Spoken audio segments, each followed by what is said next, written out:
really cool to be here. You guys were super comfortable.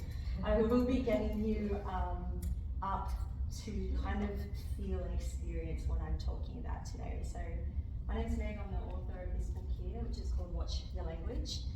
I released that in 2022, I think it is, September.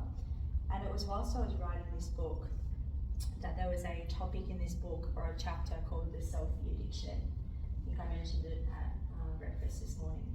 And it was when I was diving into the research of what that particular chapter entails that I knew that it was a deeper and a lot darker subject than what I had just touched on. And that's kind of led me to my new book, which I'm writing at the moment, called The Perfection Pandemic, which is also now led me into the study of sort of how, I guess, our devices on a wide range are really shaping our bodies, and then what that is cueing to our nervous system. So at the end of the day, this conversation is actually about our bodies and what, say this is my device, mine's over there recording so I can't grab it, but it's actually what we're doing when we're holding our phones and what this communication here is actually telling our bodies. A body that is open is a body that can receive, give and feel love, can be kind and compassionate, and can be gentle with the self, and can also see. We can access what's called our prefrontal cortex. My head's up, my heart's open, my armor's not on, and I can make a choice. The moment my body closes, as in my armor comes on, or I start to fall inwards, I can't do anything about it then.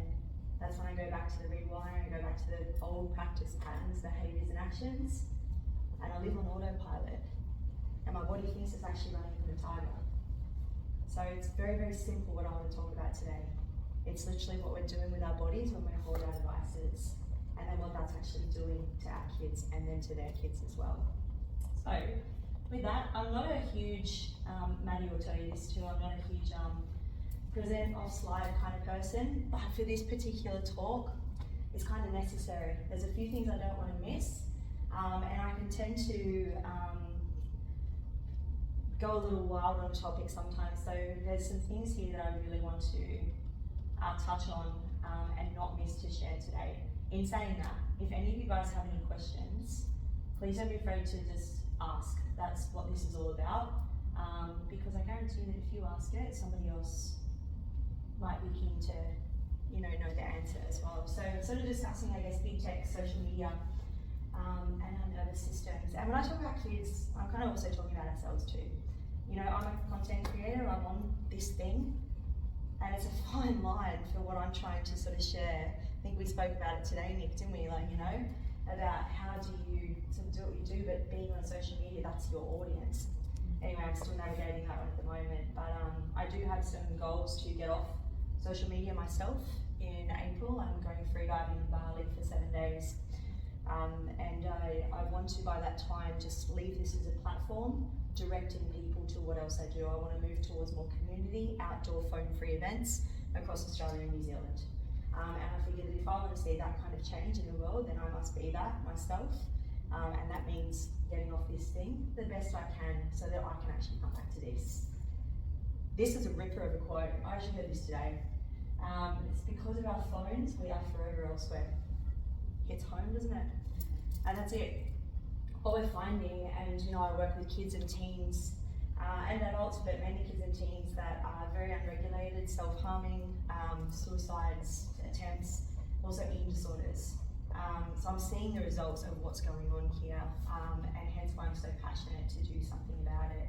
When we're giving our attention away to something that is taking, every single moment of our day, then where is the attention spent with ourselves? Where can we work on ourselves? Where can we be present with another human? I love this quote. I think it's really, really amazing. So I'll be sharing from a few teachers, authors, mentors today. None of what I share is my own. It's not owned, it's stuff that I have learned and I pass down to you so that you can potentially share on to another person or your child or grandkid or whatever, in the hope that they can do the same. I love this quote. I'm going to read it out. I'm going to encourage you to shut your eyes and not read it off the screen. A fight is going on inside me. It is a terrible fight, and it's between two wolves. One wolf represents fear, anger, envy, sorrow, regret, greed. arrogance, self-pity, guilt, resentment, lies, false pride, superiority and ego. The other wolf stands for joy, peace, love, hope, sharing, serenity, humility, kindness, friendship, empathy, generosity, truth, compassion, love, and faith. The same fight is going on inside you and inside every other person too. They thought about this for a minute, and then one child asked his grandfather, "Which wolf will win?" And the old Cherokee simply replied, "The one you feed." By feeding the wolf with compassion, we can see the impact of small acts and begin to understand the extraordinary accomplishment of collective healing, as well as to think more deeply about how organizations build unique capabilities that bring out the best of the human condition. You can open your eyes. We can close it later on tonight, but for now, I'll bring it back open. So it's really up to us what planet we choose to water, right? You know, whatever we choose to give our energy and attention to, we all know this is what will grow. It's quite simple that a body that is closed has a mind and a body that cannot see. Your eyes are down, you're in your device. We've all been in the shopping centre, right? Nick, can I borrow you for a second? Sorry, just then. We're gonna stand up a little bit. So say Nick's walking towards me, I'm in the shopping centre and here I am on my device and I'm just like here and she's there and I'm like, oh, like whatever. Do you know what I mean? Like, you don't see, who's had that happen? Yep, thank you for volunteering. I should say this up for a second. As opposed to, so say if we're sort of walking and I make contact and it's like shoulders open, I smile, it's like, hey, like you crack a smile, you make connection, eye contact, bodies are open, she's mirroring what I'm giving back. It's such a nicer experience, even in a shopping centre, thank you, to actually be what you want to see in another person. So when we're closed, our bodies are closed, what's happening is our arm is coming on, this is cranial nerve 11, this is our accessory nerve, our ischium and our upper trapezius, and those are a direct link to our nervous system for the body to go, hang on a second, you're running from a threat. I'm not going to go into it, but we've got 5 particular cranial nerves that communicate with our nervous system, whether we're safe or unsafe, and it's all in and around this area. You can see it. Make sense? Who's been there before? Like stress, fight, flight. I'm going to discuss this in a moment. But it's really important. There's no tiger or lion or bear chasing you in 2024. Last time I checked, we're pretty good.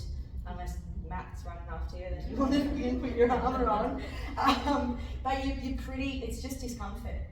You don't need to send your nervous system into fight, flight. You do when you need to brake a car. You do when you need to rescue a kid running across the road. You do when you need to get a project in on time. But most situations, I guarantee you, are just discomfort. There's a word out there called tatiksha, and it's to cheerfully endure the discomfort. To sit and stay. That's how we move through it, and we don't hold on to it. So it's really, really important to understand that this conversation is just about these 2 things in general.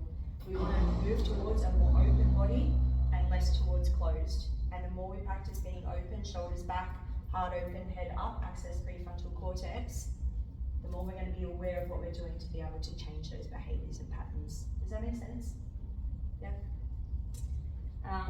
So it looks completely different. So it just looks kinder, it looks much more approachable into that space as well. And again, if we want to see change in another human, it's not their job, it's ours. So it's about taking that ownership as well. Let's talk on big tech for a moment. So I think we're all pretty familiar with big tech, but just in case, of course, we've got Google, or Alphabet, whatever you want to call it, Amazon, Apple, Meta, and Microsoft. They're pretty big players. I think we all know that. And every time I speak to somebody about this kind of stuff, and they're like, God, you've taken on a big thing. And I'm like, well, yeah, I've got no choice. My body and my heart and my soul is like, this is where I'm at. And if you can share to 8 people, those 8 people can share to another 8, then we tackle a pretty big thing as humanity. We've seen it happen in the past, and there's some pretty big things unfolding now, as I said, I'll get into it, that are very much going to change us and our kids forever if we allow this to happen and we call it the norm. This is just going to be a thing of the past. So it's really, really important. I know this is like heavy, scary stuff, but it's really important that we sort of discuss it and have conversations around it as well. So our body is a reflection of our thoughts. What dragon is it we are choosing to give power to? So this is my backstory. I don't go into it, I share it in here. I think there's a couple of books in reception if you want to have a read. But I spent nearly 3 decades in disordered eating, bulimia, anorexia, and self-harm. And that started at the age of 6 for me. And no one told me to listen to my body. No one told me that I had a medicine cabinet within inside of me. No one told me that with my thoughts, I could change what was going on. Everyone was like, take this or do this or numb from this. And it was when I was about 34 years old, I literally broke for the second time. I'd had like countless nights of 4 hours sleep. My nervous system had shut down and gone into dissociation, freeze and numb, which is known as dorsal, and I was living there for many years. I didn't care, I'd lost all respect, my hair was falling out, I was bloated all the time, and I was constantly doing. I was in the gym 24/7, I was teaching like 8, 9, 10 classes a week, plus 50 hours being a personal trainer. Like I couldn't stop because I didn't want to sit with the thoughts. So when I had that breakdown about 34, I went to Bali and I stopped for 8 days. Right, this is just after the back of nearly running under a truck. And in that time, I recognized that by doing nothing, something changed. It's the first time in a long time I'd actually stopped, because no one had ever told me to stop. So take this or do this or practice this or, and by stopping, my body started to heal. My hair started to grow back, my skin improved, the bloating disappeared, and I felt so different in my mind. And I had a moment at the end of that where I was like, you need to just change what's going on here. You've got a choice. You can either go back to your 50 PTs a week and 8 classes and then training 2 hours a day, or you can investigate this and start to learn. So when I was in Bali, there was a book that fell off the shelf pretty much after I finished a yoga session, and it was Dr. Joe Dispenza's Breaking the Habit of Being Yourself, a book on neuroplasticity. And I started to learn that I can change my brain. That led me to studying the autonomic nervous system and the polyvagal theory. And that was it from then. Came home, quit my job, became a yoga teacher and a writer. I didn't know what I was writing at the time, just started writing and just started sharing my story. So I'm 43 now, think about that then, and I wouldn't have it any other way. I'm grateful, I'm so grateful for the journey that I went on, because now I understand when my nervous system is unregulated, I understand the things that show up for me, as in bloating or skin breakout or can't go to the bathroom. Is my body actually trying to tell me to stop and to listen? And I've learned to say thank you. Every time something shows up, I'm like, thank you for showing up. What do you need? How can I help you? So it's really important. Our bodies are a vehicle and they're here to communicate with us. They're here to look after us and give us the best life that we can. And when I see the kids that I work with, that's what I do. I'm nervous system coaching. I work with kids that are pretty unwell. And it's getting them to understand that this is everything and it will teach you everything you need to know. So my intention today is to leave today with a sense that nothing of what's going on is our fault. We're looking at our kids or grandkids and thinking, my God, what about, it's not our fault. We've been conditioned ever since sort of the World Wide Web came in, and then of course social media, for us to become disconnected to ourselves and our bodies and connected to these devices which control us. Right? To give you some simple tools to take away rather than add. I'm not going to tell you this 5 or 3-step thing. I'm actually going to tell you to take away. Because for most of us, I think I was hearing at the dinner table that I can't read, we don't have time. Did somebody say that? Yeah, beautiful. Who else struggles to read books? Like to pick up a book and read it? Anyone else? Yeah. Myself included. Why? Because there's so much coming at us. Does that make sense? Is that, our brains are just, too hectic. So my intention is just take away today, to actually go, hey, what can we actually take away? I'm going to share a little tool that I do with my kids and my clients with that, which takes 5 minutes. It's a really cool thing to do today. Please remind me if I forget, but I think it's in the notes. And then last night is to feel excited that we have a choice. This is heavy shit. It's really what can we do? Because it's so big. Those big giants are massive. So there's people out there like Azar Raskin and Tristan Harris that Johan Hari speaks at in the book Stolen Focus. Anyone read it? Who's a parent here? Get this book. 100%. This is an absolute game changer. it's deep and it's dark. However, he's a journalist, and the way that he articulates what's going on, everyone just needs to know. We'll just give you an understand. When we understand, we know. Tristan and Azar Raskin work for Google and Facebook. Azar was actually the dude that invented infinite scroll, which is really, excuse my French, but fucked our minds. So Azar obviously recognised what he had created, and it became a very, very big component of why our mental health rates are plummeting, because we see it constantly. You'll see a video on that soon. And anyway, him and Tristan have created the Centre for Humane Technology, and they're reversing or trying to reverse what's going on with Meta, Facebook, Google, and things like that. There is stuff happening, we just need a movement behind it. And that's humans, that's you and me and us, to actually get this stuff happening before these bigger things such as Apple Vision Pro comes in. It's really, really important. Who's heard of Apple Vision? It's quite interesting. So let's go and look at a few things today. Why are kids and ourselves so distracted, overwhelmed, and unable to focus? Who struggles with sleep? Anyone? I'm not going to go into sleep, but who gets to go to bed and it's like everything's going on? Just because this is too busy and we haven't had a chance to deal with it through the day.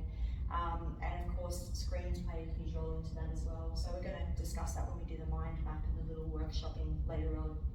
How our phones are changing our bodies. Again, they are quite simply bringing us from this state to here, and then what we're seeing is people with rounded shoulders. We're developing an extra vertebrae in our neck. We're just becoming hunched, and it's actually closing our bodies, and once again communicating to our nervous system, you're not safe here, so then the body then will respond according to that cue. Simply the lion is chasing you. Has no idea you're just using your phone, has no idea you're running late, has no idea that Maddie's pushing you in a freaking spin class or whatever he's doing. You're just like in tension, and the message to the vehicle is, I need to go into protection mode.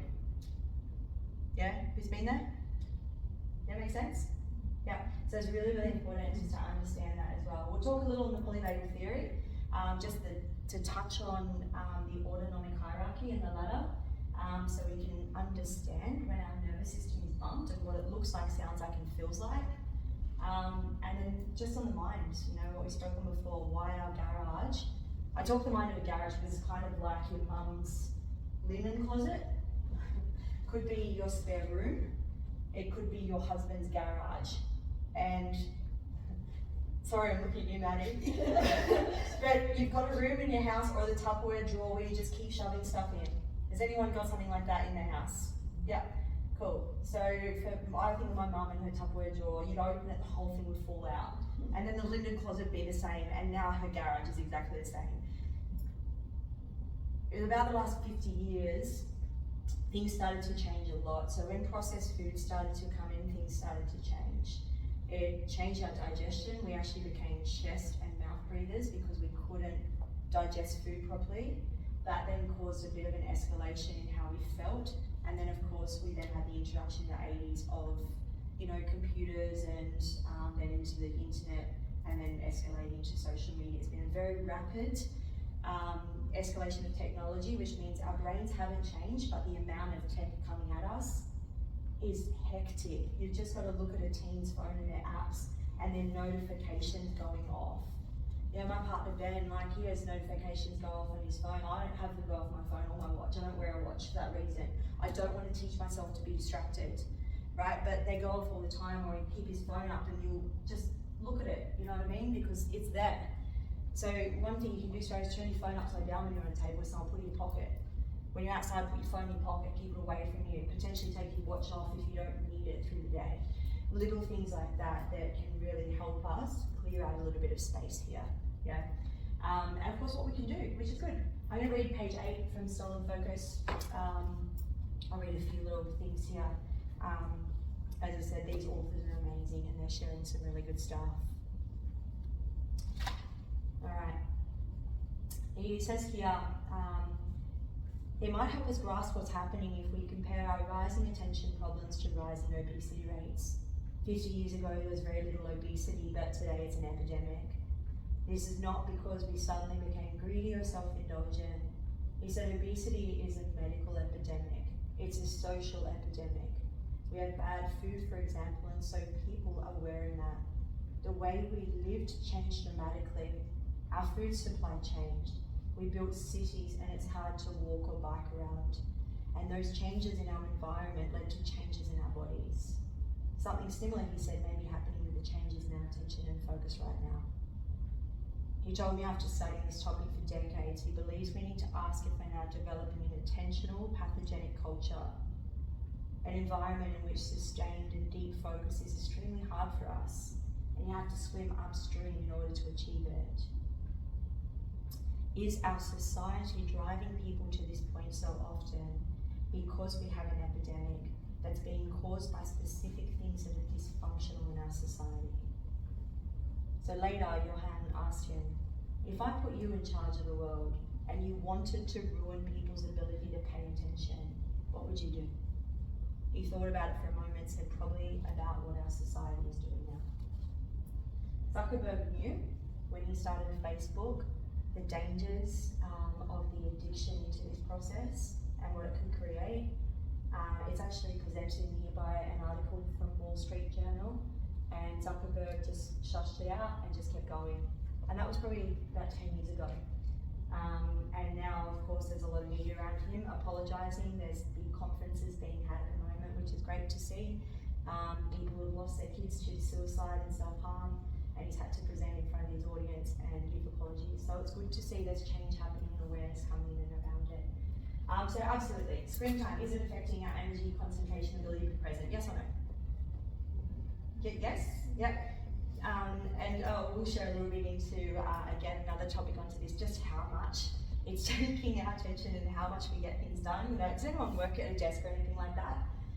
Yeah, you've got your screen, you've got your device, and you've got people that might come and talk to you and stuff like that. How much work do you reckon you might get done in a day? Just quietly. I used to work in media and radio for about 4 to 5 years, and that was huge back then. Yeah, so in like an 8-hour day, I'm guessing. How much do you reckon you get done? 5? 9 hours. I love that. I love that. Anyone else? 2? Just remember the numbers. I'll share a little stat that comes up into that as well. It's just super interesting. So I'm going to just bring this up now because I think it's really important to have a conversation around it. We're already pretty distracted now. It's actually 8.23 seconds is our ability to stay focused and to remain in concentration with someone. That's the average. What's coming out, it's actually less than a fish. Just pretty terrible. And again, this is all from Johann Hari's work. It's because so much is dinging at us and taking our attention. We're always training the body. It's always listening to us, we're always communicating to it. Doesn't know good from bad, it's listening to cues. We're just training it to be distracted. Oh, like this, rah, and we just keep doing things. Who started something, you might be writing an email, and then suddenly you find yourself scrolling. You know, and you're doing, myself included, totally, when I'm unregulated, I'm all over the shop. I've got a lot of air, I've got a lot of vata, a lot of movement, so I need to stay grounded for me to be present, and that's a really important thing for me. So with Apple Vision coming in, who doesn't know what it is? Cool. So I've just I've held off on researching into this because I haven't wanted to. Same with when I was writing my book, I did not want to dive into TikTok at all. I held back and I held back and I held back because I didn't want to know. But with this, it's something that I have to look into for my new book. So from what I know so far, Apple Vision Pro is not out yet. It will be out soon. I think it's coming in North America soon. But you put in these goggles, straight away you're like literally in your virtual world, and your apps, everything is in front of you. You then communicate with people through that, but you also have connection to the real world. So in Apple Vision's advertisement, they actually have a chick sitting on the lounge with her goggles on, seeing all the social media or whatever. A friend walks in, but she still has her goggles on, and they're still. Anyway, is that a kind of world that we really want to step into? Hands up, if yes. I don't think any of us as humans feel that is a natural thing for us to do. It is so against our culture as nature. We're nature, that's all we are. And bringing something like that in, how are kids going to deal with that when they're already so distracted? And there's already the massive skyrocketing of mental health. Makes sense? So it's up to us. I know it's huge stuff to take on board, but you know, it's up to us to go, hey, this isn't normal. What's actually allowed to happen so far, and as humans, just start to do something about it, which I'll touch on as well. So anyway, interesting concept. I highly recommend having a look into it and just see how your body feels. I just sat there and I was just like, oh my goodness, my body just went like this and just closed. I watched it with my partner Ben and both of us just got angry. I don't get angry very often, but it made me really, really angry. But that drives what I do here. Okay, can we stand up for a sec? So we're just going to do like a little, you don't have to do any movements, just fun. Maddie, thank you for volunteering. Come up here. Good stuff. So it's basically, it's pretty simple. I'm going to do it. He has no idea what he's doing, by the way. So basically what's going to happen is I'm going to say 1, Matt's going to say 2, and I say 3, and then he goes 1. Yeah, go. 1, 2, 3. 1, 2, 3. 1, 2, 3. 1, 2, 3. Okay, find a friend. Let's go. 1, 2, yeah, all right, beautiful. So Maddie, if you want to jump over here, beautiful. 1, 2, 3. That's what happens to me too. 1, 2, 3. It's not you. 1, 2, 3. Okay, easy. Maddie, like it. You nailed that, everyone. Okay, we're now making a little bit more fun. So what's going to happen now is the 2 is going to be the 2 is going to be a It was a good one, wasn't it? Alright, 1. So have a look, guys. Looks like this. 1, 3. 1, 3. 1, 3. 1, 3. That's okay. Let's go. So number 2 is a click. Give it a go. 1, 3. 1, 1, 3. 1.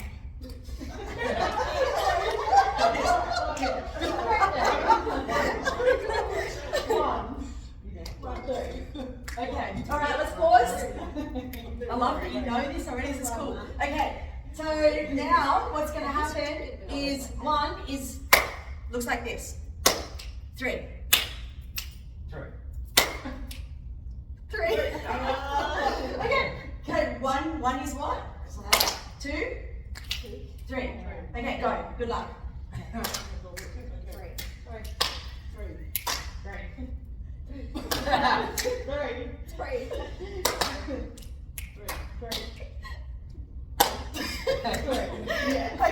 Okay, let's pause it here. I won't make you jumping in this last one, it's all good. Okay, so 1, shimmy. Okay, so.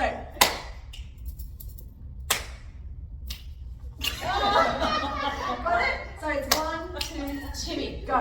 Give it a go, see it go. Last little bit.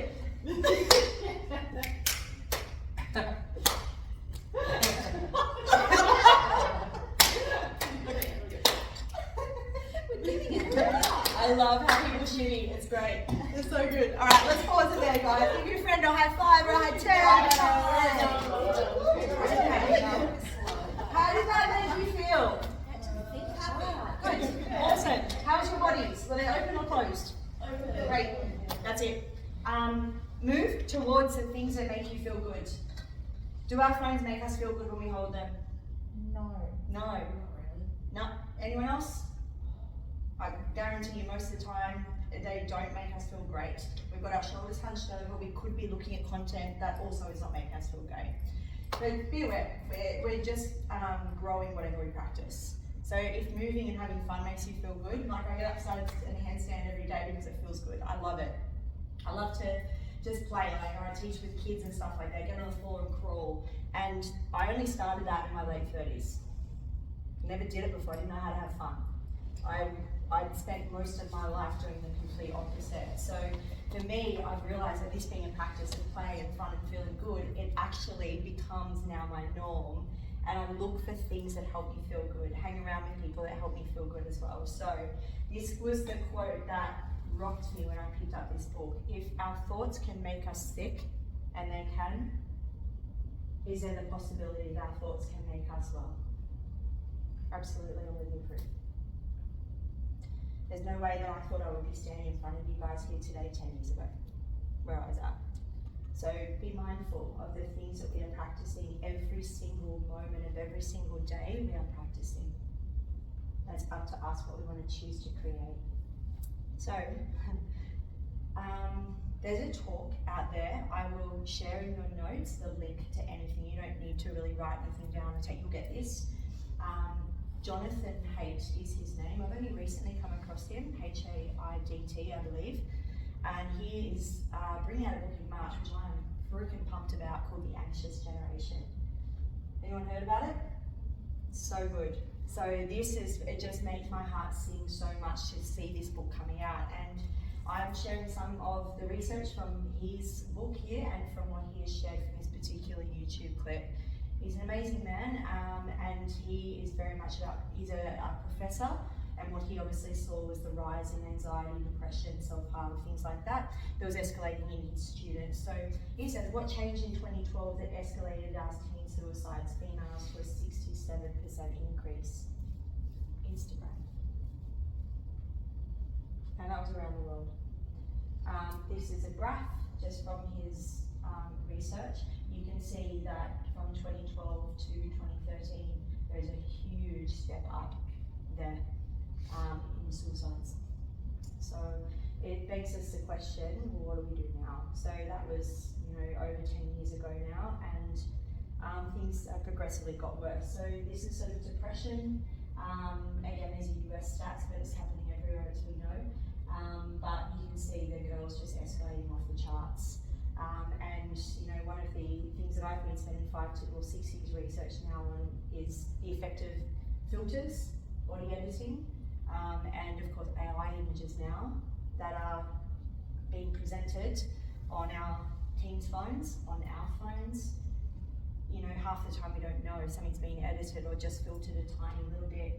And when we're seeing that day in and day out, our little kids, we then develop an idea of how we think we should look. Has anyone felt that pressure ever? Looking on an Instagram feed and seeing perfection and being like, oh, why don't I look like that? Highly likely it has been filtered or edited in some way. Yeah, even the phone cameras these days, that has a beauty filter on it already. You have to turn it off. Did you know that? 100%. Most of the I've got one of the newer Galaxies, because I do record a fair bit of content. I've got it for the camera, but you actually have to turn it off. It's hectic. So it's like straight away telling us that we're not enough as we are. So this is from my book. For every image we edit, filter, or change to fit in, there's a scar we need to heal. When we post up a photo that is, again, edited or filtered in any way, or waist cut out or whatever, boobs enlarged, whatever it is, guys can do the same with things. Dead set, there's men body editing apps. It's called Manly Matt, just so you know.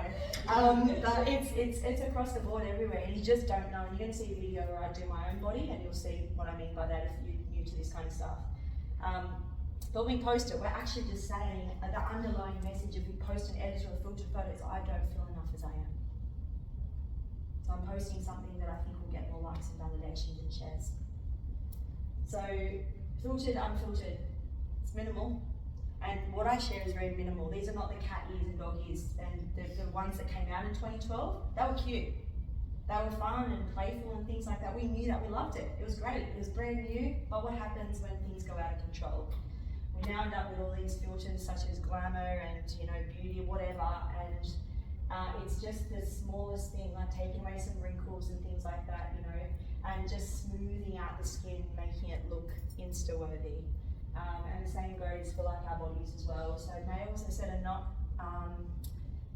exempt from this, and it's only minimal. Like even you can see from my image there, it's just a tucked in waist, shoulders have been broadened.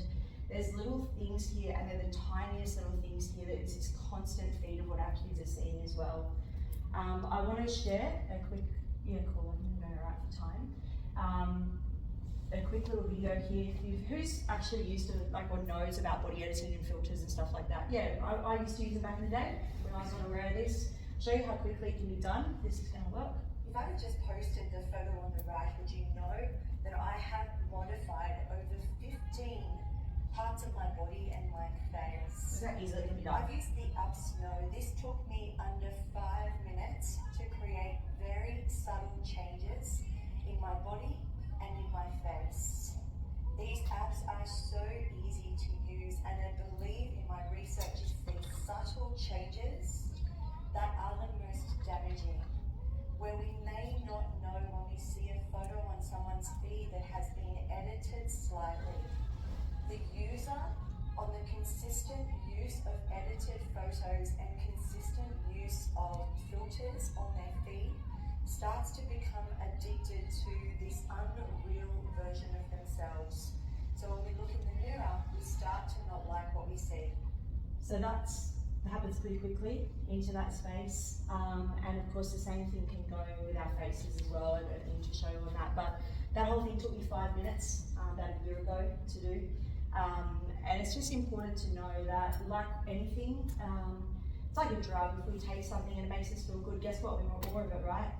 We were talking about vaping, I think at lunchtime, and I tried one for the first time. A friend of mine that's addicted to it, I said, what is it you're addicted to? So I tried it, and you can see how quickly, we can go, yeah, that feels good. So the body just wants more of what feels good, doesn't know good from bad. So just being aware that that's, potentially something that we can, our kids more than anything are very, very, it's all in their world. It's over TikTok, there's an app called Likey, everything is filtered in, and even on YouTube these days. So being mindful that what they're seeing is everywhere. I'm just thinking while you're saying all this. Yeah. How on earth are you going to get this message out there if you're going on social media? I'm still going to use it as a platform, but I want to direct my content over to the website, also to my other business, which is RS, which is these outdoor community groups. So that's something I'm pondering at the moment too, because it's a really, really big thing to navigate. But I want to keep this as a landing page, to have some key points on there, to just be like, cool, this is my message, this is where you can go to find out more or connect or do what you can do. Yeah. That's my thought so far. If you've got any ideas, let me know. I'm just really interested in that, because I would like to do the same with my business, but I just don't know how to do it. Yeah, I'm staying open. I'm throwing around some ideas at the moment. I've given myself a date of April just to see, but I'm thinking of keeping it as just a page where people can go and direct to somewhere else. Does that make sense? Yeah, I don't know how that looks like yet. Being here for 5 days, I've had to, like, my social media helps me. I've had to, I said, can you answer the messages? I'm going, I just don't want to be on social media along the way.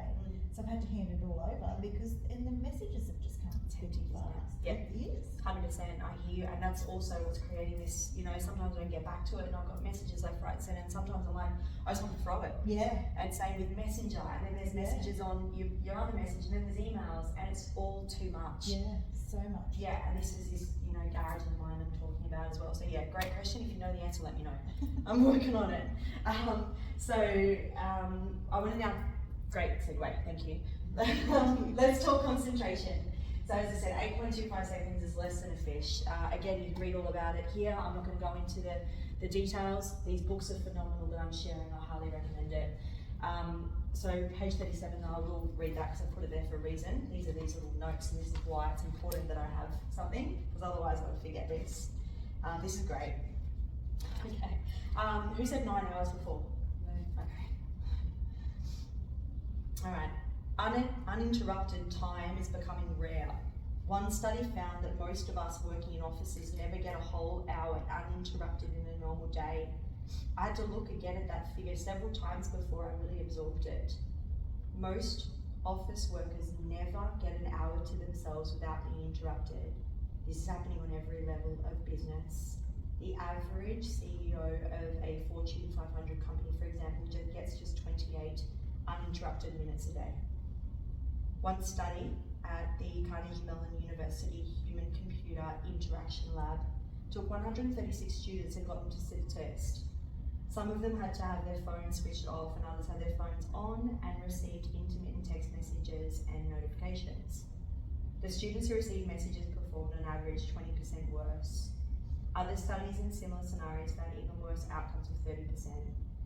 It seems to me that almost all of us with a smartphone are losing that 20 to 30% almost all of the time.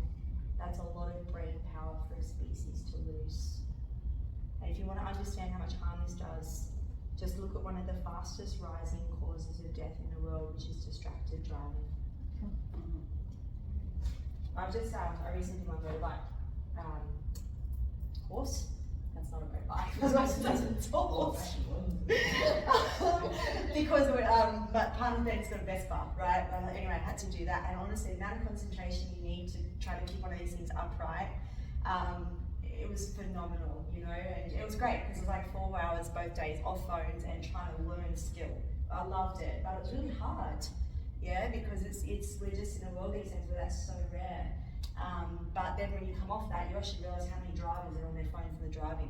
When you're going to be around a motorbike or two, yeah, it's phenomenal what you see. So it's not just happening in States, but we see it everywhere here ourselves as well, because we're becoming so addicted, it's just living in our hands or in our laps when we're driving our cars. And I recently got done for that as well. It was sitting in my lap. Nice $550 fine. So they sort of say here, it's like we're drinking from a fire hose. There's too much coming at us and we're soaked in information. So again, that's from Johan Hari, and I think we can all understand what that looks and feels like as well. So I want to talk a little bit on this little mind map. Everyone's got a piece of paper and pen, pencil or something. This is something to do in your own time. We're going to do it real briefly now.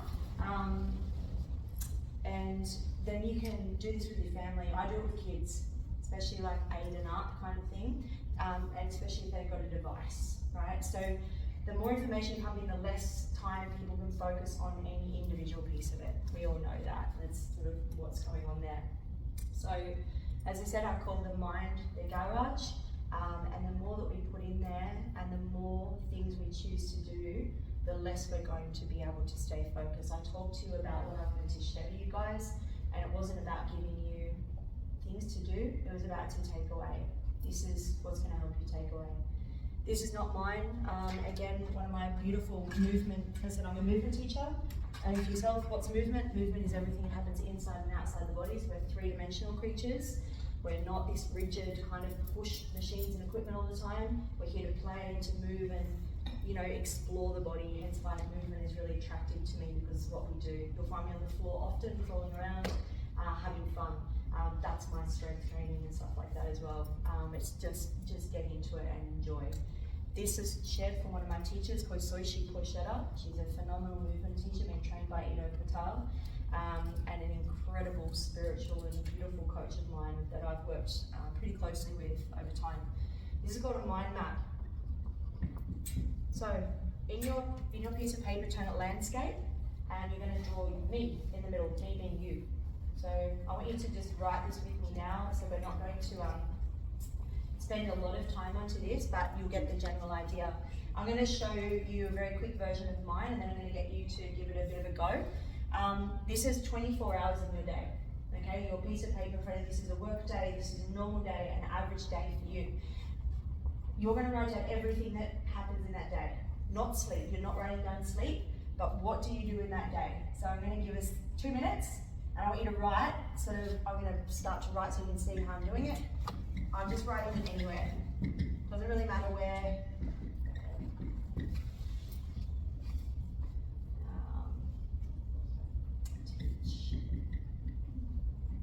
So you'll see that I'm starting to write things such as eat, dog, that could be walking, washing, whatever, yoga, my own practice, teach yoga, content. So you're going to be very different from mine. So start to think of things that take up your day. Kids, washing, folding the washing, driving the car, where do I drive to, prepping food. Does that make sense, everyone? Okay, 2 minutes, let's write down some things.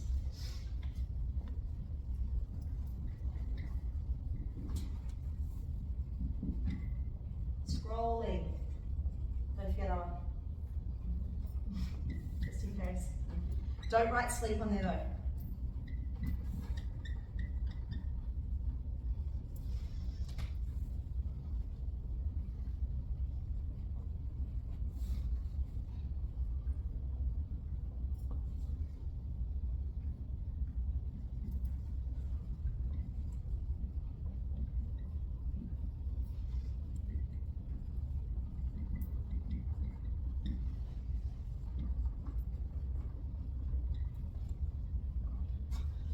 Now, I do this often. I actually do it every 3 months so that I'm not going crazy in my head and not doing too many things.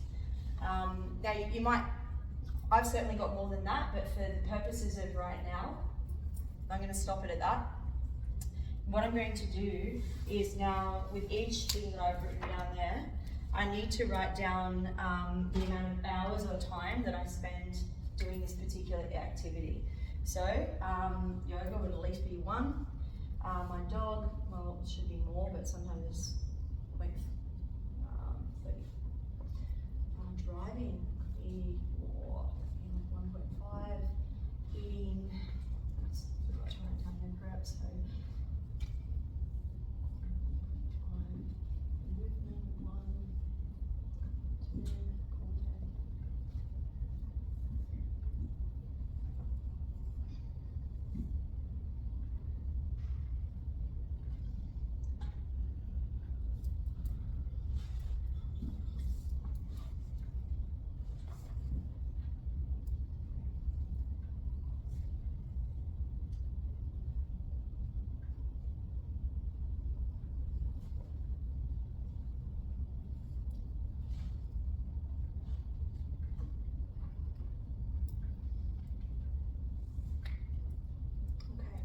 So, has everyone got something written down and some numbers? Okay, add your numbers up. So, yeah, there's already a few faces. Oh my gosh, shit. So just add the numbers up that you've got here.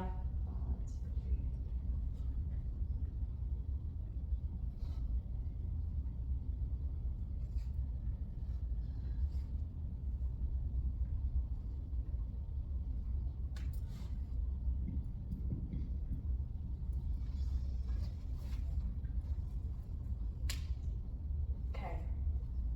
Who's got a number of 15 or less? Cool, awesome. Anyone 15 or over? Yep. Up to 20 potentially. So, if we don't have sleep on there, how many hours a night should we be sleeping? 9. Yeah, like depending on who we are in our constitution and stuff like that, anywhere between 7 to 9. Now, I'm on 15.5 there, and I can tell you there's definitely things that I haven't got written down. I can tell you that I was actually 100% shower, I haven't got shower in there, getting ready. So 100 that's already going to tap into my sleep. Can you guys see that? My scrolling has been heaps better. I'm very aware of that now. I go on to post content and stuff, but I choose not to scroll. I've really been practicing that a long time now, but that used to be up around 4 hours for me. My teens that I work with are 8 or 9, and my kids. And I ask them, I'm like, okay, so you're telling me you can't concentrate, you've got a lot of anxiety. Let's do a mind map. Let's see where that time's going. This is such a good tool. Yeah, I really highly encourage you to spend some good quality time in it with your family, like at least an hour, because there's going to be things on there you're going to forget, like what I just did. And if you don't have, like, say 14, if you don't have that extra 8 hours for the sleep on there, then where are you going to have time for yourself? How are we going to feel regulated? Does it make sense? Does everyone get something out of that? It's a great tool, and if we are feeling scattered or anxious or can't concentrate, do this often to see what we're choosing to spend our time and attention on. This is all my choice. No one's doing this for me. Michael Singer says a quote, "We are the only ones who's creating the mess in our head." So when you can see it visually, it's like, okay, great. Maybe I can do something about my scrolling, or maybe I can eliminate this a little bit more, or streamline. Do you know what I mean? And that way we then can get it under 15 hours and we have what's called space. And Rumi once said it's in the quiet that we're able to hear. So for us to be present and make a choice, we need to be able to see. Yeah. Our bodies to be regulated. Anyone know the basics of a regulated nervous system? Is just sleep, sex, food, digestion, movement, and breathing. If any of that is bumped, then we're going to find that we're going to move to a pretty unregulated state called our red zone. Okay, I know very quickly, Maddie, what's the time? 10 minutes. Cool. I actually think I'm on time for once. I'm actually really proud of myself, so it's really cool. So I share from Dr. Stephen Porges and Deb Dana, and also a gentleman called Stanley Rosenberg. You'll get all these names in the email, that work within the polyvagal theory. Who's heard of it? Not yet? Cool. So it's really, really interesting study. So for most of us through school, we kind of learned about the nervous system. I guess I'm going to make you stand here, guys. So we learned about the nervous system pretty basically in school. I know that I didn't get a lot of information about our nervous system. It was more about maths and English and stuff like that, and other things. And we kind of learned that we kind of had two particular states, called fight, flight, freeze, or we had our rest and digest. And we've got three very distinct states. Let's all feel them now. So let's stand up. All right, it's not like super energetic. It's just a nice way to feel our nervous system. So what I'm going to get us to do, and just be mindful of tripping over other people, is we're going to walk around the room as if we feel really sad and dissociated and numb. Right? So you've had a really bad day. You don't want to see anyone. You've just been kicked out of work. You've lost your job. You've come home. Your partner's and whatever, and you're just like, this is a really bad day. So how would you walk around if that was you? I know for myself, I'd be like this. So just experience what it feels like is if you're like feeling just like you just want to like turn into a turtle. You just want to crawl into your shell, and you don't want to talk to anyone. You just want to like disappear. Awesome. So every single one of you has your head down. You're not making any eye contact. Some of you arms crossed. I usually do this sometimes and somebody goes straight to a corner. Somebody just literally just goes straight in the corner and just like holds themselves here. Okay, let's get out of that state for a minute. You can, what does it feel like to be there? Just throw out some, what are the feels? Shit. Just depressing. Depressing, yep. Anyone else? Down, yep. Flat, yeah. For me, it just feels really dark and heavy. So just observe that actually is a state in our nervous system, which we'll discuss in a moment. The next state that I want to walk around with and just be mindful of stuff is our fight, flight or spinal sympathetic state. This is where you are so busy, you're constantly on the go, everything's really fast, you're late for work. What would you do? How would you walk around? Everyone's like, so you're in a hurry, it's like, get out of my way. So this just walked in the room, like, what's going on? Yeah, so, okay, let's pause that state here. So everyone just moves super quick. I've noticed a few shoulders come up around the ears, a bit of tension. Everyone's kind of staying away from each other, and as soon as you walk back in the room, you're like, what is happening here? She's like, there's angry people in the room, and she literally is backed back a bit. I observed that. There was actually the physical body just went back a bit. When somebody's in a state of fight or flight, you kind of don't want to really be around them. They're too fast, and they will be passed on for you. And I lived in that state for a good solid 15 years, I reckon, between that and my freeze state, but mainly I was here, constantly going. I had massive traps. They were up here due to stress and anxiety and tension. My armor was always on. I'm very grateful for yoga and movement for helping me become aware of this in my nervous system as well. Now the last state is the best state to be in, and this is where we're trying to work towards. This is basically where we're having a really great day and we can see gratitude and we can feel love. We accept ourselves as we are, we feel contentment. How would you walk around?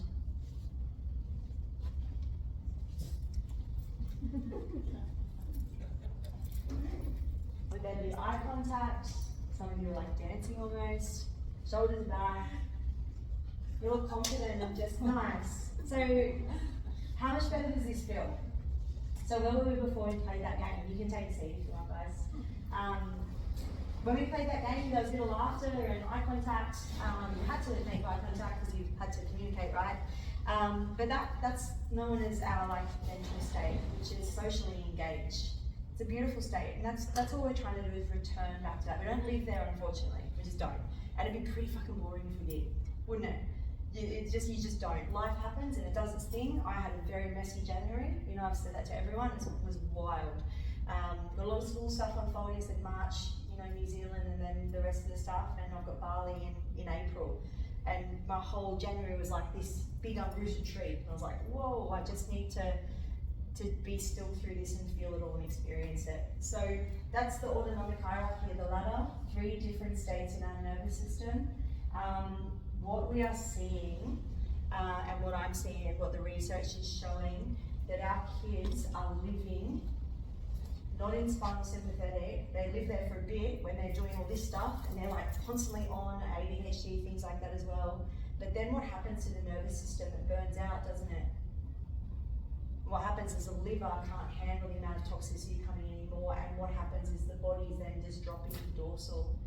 The kids are now here, they don't care, they're dissociated, and content gets posted that's not true to themselves. I hear it all the time from parents, they're posting this and that and following these trends and hashtags and videoing this and posting it for likes, comments and shares. It's because their bodies are actually in a state of dorsal. They're living in shutdown. It's not their fault. It's not their fault. And this is why it's so important to do something, because we can't live here or here. We just can't, because in both of those states, right, they are protection modes, right? The moment that we shift from that top part of the ladder, ventral state, from safe, socially engaged, down into fight, flight, the body then goes, you know what? There you go, you're running from a tiger. Yep, and it puts on its armor. And the same thing, our dorsal state freeze is actually the body collapsing.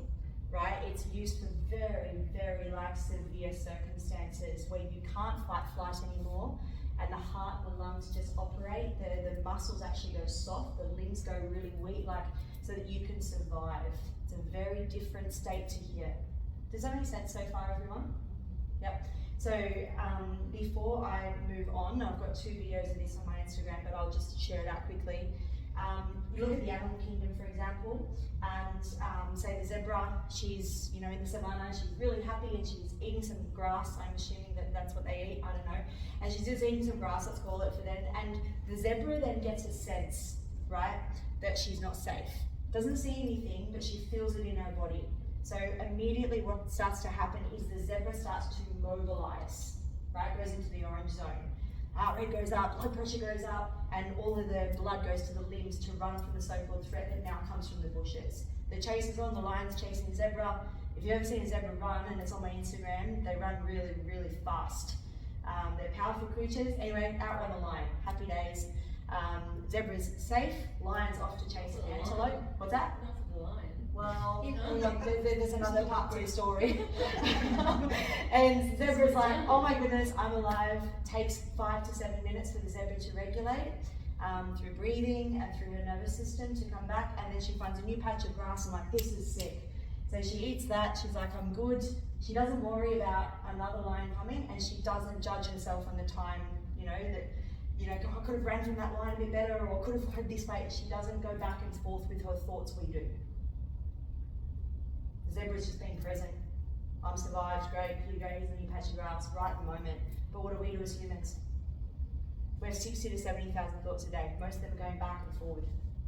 That keeps our bodies in an unregulated state. The lion goes to chase an antelope, but the antelope's not so lucky. So the antelope went through fight flight, tried to run, not as quick, definitely not as graceful as the zebra, and is in the lion's jaws. Now, the antelope has one more choice here. The nervous system is already looking after it, and it sends the antelope's body into freeze. He turns floppy, like in the lion's jaws, and the poor lion goes, oh, I wanted live prey. So he drops the antelope, and then he goes and sulks. He goes and rests because he's knackered. He's hungry. He's hungry and he's knackered, and now he doesn't have any food. So the lion misses out here. The antelope, however, recognizes the lion's gone, gets up. What does he do? He shakes it off, and he goes back to being in a regulated state. So it's really important, without me going too far into the nervous system, it's not about sort of tonight in the talk, but it's important to understand that these states are necessary for us too. Say we're coming to a set of traffic lights, we break the car, we miss, but if things go wrong, our body's going to send us into freeze state so that our body can try to survive impact. Make sense? They are only survival states. We cannot live there, and this is what's happening to our kids and our teens and ourselves when we're overdoing it on these phones and devices. We are literally spinning ourselves stupid with this, myself included, from so much coming at us and what we're seeing content-wise, but also notifications. So it's really, really important to just become aware that with so much coming at us, and again with this Apple Vision stuff on the way, and I guarantee it'll hit us really quickly, there's no doubt. It's exciting for people, it's new, it's different, but with everything else and so many unregulated nervous systems, the rates of self-harm, suicide, mental health just escalating so quickly. If we add another thing such as that, what's going to happen to us and our kids? It's now to do something about it. So this is a really epic drill to do with your family, yourself. This really helped me understand the state of my nervous system. I always start with dorsal first because you don't want to end in dorsal because it feels shit, right? So just a few questions here to finish off, and you can write this down, you can save it later. But when we understand this, I used to keep this on my fridge because whenever I was unregulated, say I was feeling anxiety or feeling really down, I could look at my fridge and I could see this, and I could actually read it and go, hang on a second, I'm in my red zone, I'm my turtle today. I want to pull in because I couldn't actually recognize it in myself. So the world is, if I'm in dorsal, the world is scary, terrifying, overwhelming. That was some of the words for me. Fearful. I am like completely dissociated, I'm numb, right? I'm small, whatever that is. My body feels shut down. My mental state is just completely dark, right? And again, you'll have your own words to this and your kids will too. I also do it with kids to draw an animal, so I always talk on animals. So for me, a dorsal state is a turtle. It's literally pulling my head into my shell. Or an ostrich, burying their head in the sand. Some people say a crack, just going under the, yeah. Same thing, spinal sympathetic. So the world is chaotic. Anyone got any thoughts on that one? What's your world in spinal sympathetic state? We did it before. Busy? Yeah. Fast. Absolutely. Yeah, the world is just chaos. It's hectic, angry. Yeah, we're resentful. We're reactive, right? We're judgmental. We're critical here. We're perfection here. I am stressed. I am anxious. What's that? Exhausted. Yeah. Just constantly on the go. Again, the I ams are really important. Again, it's not a conversation for tonight, but when we put the word I am in front of anything, that's what we're creating. It's really, really important to observe that. My body feels tense. They're all locked up. My body feels rigid. My body feels closed. My mental state is chaotic, right? Can't concentrate, can't sleep, just overdone, overcooked, whatever that might be. And then the last one, of course, which is where we want to return back to, and it's getting to know what that feels like, looks like, and sounds like in your body. So again, the first one, the world is at ease, calm and friendly, have people in it that are loving and kind and caring, and I see gratitude. I can look outside and just, like when I was walking here, I just looked at the sky and just like, wow, it's amazing. You just take it in. You can't do that if you're in either your orange or your red zone. You just can't. You can't see gratitude because you're caught up in the past or the future. Yeah. I am relaxed and safe, and I am okay to be myself. I'm authentic. I'm cool to just be me. My body feels supple. I have good digestion. Now, our digestive system. Before I sort of finish this conversation, I think it's a really important way. All women in here, except for Maddie. Last time I checked, I don't know. But I like to describe our body. So I've worked a lot with Ayurveda, Eastern medicine, Eastern science, and Ayurveda was actually what helped heal my understanding of my eating disorder, was getting to know this from the inside out. And I sort of describe this like, who remembers the game Lemmings? You know, we have the little lemmings and stuff like that. So they were like little creatures kind of thing, and there's heaps of them. And I like to think we've got like little lemmings inside of us, like little workmen. And the moment we go into an unregulated state, either our orange zone or our red zone, then the little workmen inside, they all put their tools down and they go to smoko. Which means that our digestive system doesn't work, our reproductive organs really struggle to do their thing here. The body can't heal in any of those states, so we really struggle with the body healing. And then of course our thoughts will match what's going on in our body. So every time that we react or respond to a certain situation, we put our armour on, or we're down here indoors or on our phones, we kind of communicate that we're not safe, and immediately the little lemmings or the guys inside of us, or girls, whatever, they put their tools down and they wait for us to come back to a regulated state. So if we are having issues with our digestion, things like that, it's always a great tool to go, okay, cool, what's going on? What is the state of my body? You look at this and go, okay, oh, this is the world I'm seeing at the moment. Okay, maybe I'm in my spinal sympathetic. What do I need to do to return back to ventral, to safety? What can I do that helps me move towards a feel good? Does that make sense? Get off my phone for a bit, step outside, hug your animal, a friend, you know, hang around someone, or do something that makes you feel good. I call them anchors. So for me, I'll share 3 of them. One of my anchors is my dog. I can just hug her straight away and just feel really safe. Same with Ben, another person where we can have reciprocity. Co-regulation is a huge thing. But I talk bare feet, you might have noticed. And I do that because I need to connect. I need to connect to the ground and feel that safety from the earth. And sometimes just stepping outside and standing in the grass and looking up is a beautiful way to help me regulate back to safety, to go, okay, this moment's really hard, but I'm safe, I'm okay. And I do that with my breath, which is what we're going to finish on. And it's really difficult right now, but I'm okay, body, I've got you. And I do that bare feet with my breathing, so that my digestion doesn't end up tense and rigid and stuck, because that's when I become unwell. Yeah. So, what can we do? I think it's probably right on 8. Is that correct, Maddie? Yeah, 10 past. Okay, oops, sorry guys. Not that you've got a big party to go to, so if I can steal another 5 minutes of your time. Look, my big thing is get off your phones in public. Who's been walking around and has their phone while you're in public? Be honest, it's like probably all of us. Like just in our hands kind of thing, or we'll reply to a message or an email or something like that. If we can do that outside, 8 people do that and 16 people do it, put it in your pocket, we're then looking up at other humans. I really believe that's a really simple and easy thing that we can all do.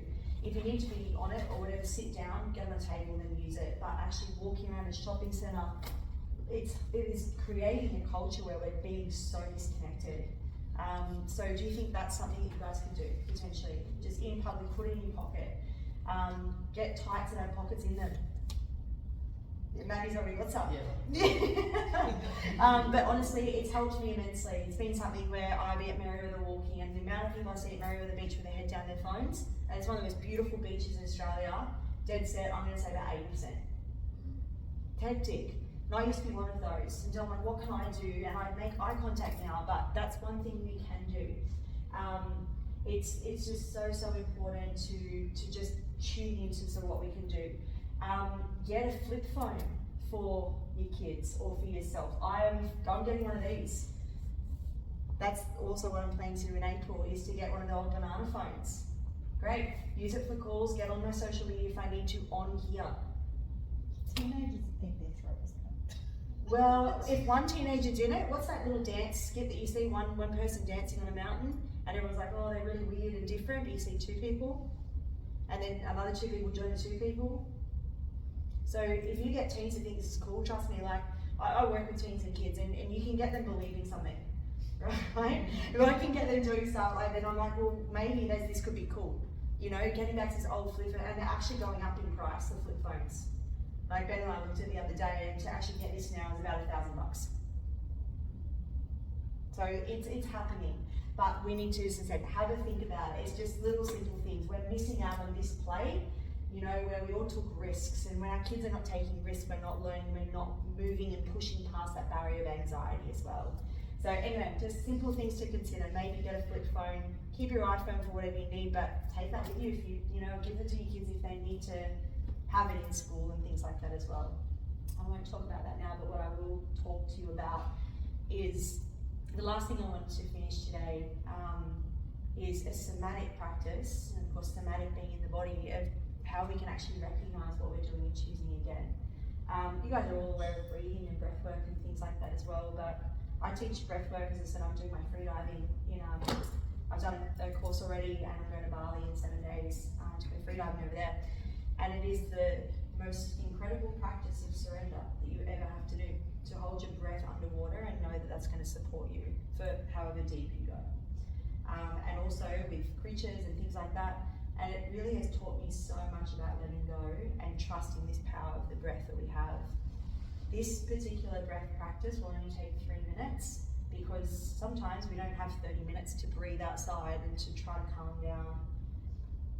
I mentioned before about our cranial nerves. There's 5 in particular that communicate with our nervous system, our vagus nerve being one of them, cranial nerve 10. It connects our gut and our brain, and it tells our nervous system we're safe real quick. So when I breathe, I mentioned before that we've become chest and mouth breathers. I take my mouth shut at night. I'm forcing myself to breathe through my nose for many reasons. I'm not going to go into it, but it's really important to know. But if I chest and mouth breathe, I'm keeping myself in fight flight. See that? It lifts the armor. When I breathe through my belly, this stays off. Our belly stimulates the vagus nerve, tells the nervous system we're safe. So I'm going to get you to place your hands where your diaphragm hits the top of your abdomen. You can do it sitting down, you can do it anywhere. Now, I do this when I'm talking to people. So say Maddie was a really mean person, and I actually had this happen with a client recently. And he said something that was very triggering and super, it was well out of line. And I did this as he was speaking to me, and I breathed here, not in my chest. I maintained eye contact. And when he said what he said, I said, thanks for your opinion, and I walked away. But I didn't lose my power. I maintained a regulated state of my nervous system. I was still safe, I was still okay. It was just highly uncomfortable. But I didn't get caught up in it. Does that make sense? So I hope that this tool can help you and your kids as well. So with the hand just about here, what I want you guys to think about is, you can close your eyes, and as I said, this will take 3 minutes and I'm done. for tonight. But I want you to think about breathing in through the nose and feel the belly rise, not the chest. And out through the nose and feel the belly fall. Breathe in through the nose, feel the belly rise. And breathe out through the nose and feel the belly fall. And I just want you to close your eyes and just feel, I don't want to tell you a count because we're all different with our breath practice. So I'm not going to tell you to breathe for 4 or 3 or 6 or 10. I just want you to focus on the feeling of the belly. And if you need to, you can place one hand on your chest to make sure that that's not rising as well.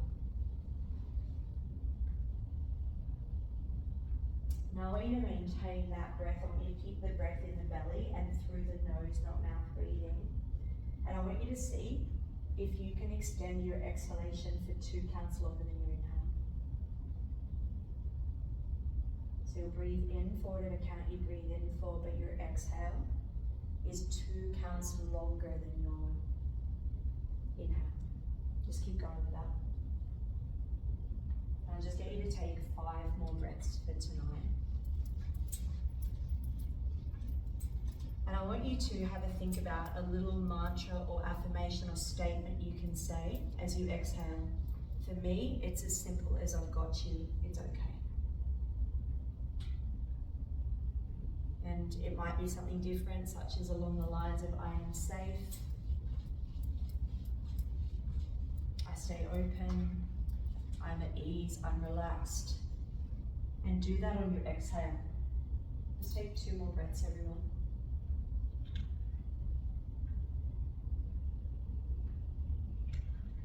And just gently open your eyes. Cool. So that's a breath I share to kids and adults, and it's helped me immensely. What happens scientifically there is that particular breath, 2 counts longer, Patrick McEwen and his work in Oxygen Advantage shares this a lot. But I also learned it off Stanley Rosenberg in his book Accessing the Healing Power of the Vagus Nerve, is that the 2 count longer exhale lowers the blood pressure, the heart rate, the adrenaline, the cortisol, straight away telling your nervous system, you know what, I'm safe. And it can happen in 10 seconds. As I said, that moment that I had with that encounter, it was a moment in time that I had to just breathe, to pause so that I could choose again and be responsive, not reactive in that moment, to understand that what he said had nothing to do with me, and I could do my best to stay regulated in that moment so I could be kind to myself through it and walk away and also speak up. So it's a really, really powerful breath that you can do in any moment, whenever we feel the escalation of anxiety, fear, doubt, worry, judgment, criticism, whatever it might be. Just hands in the air. People won't know you're doing it, trust me. I'm here all the time, just to remind myself to breathe here, not here. In through the nose, belly rises, out through the nose, belly falls. I'm okay, I've got you, body. I see you.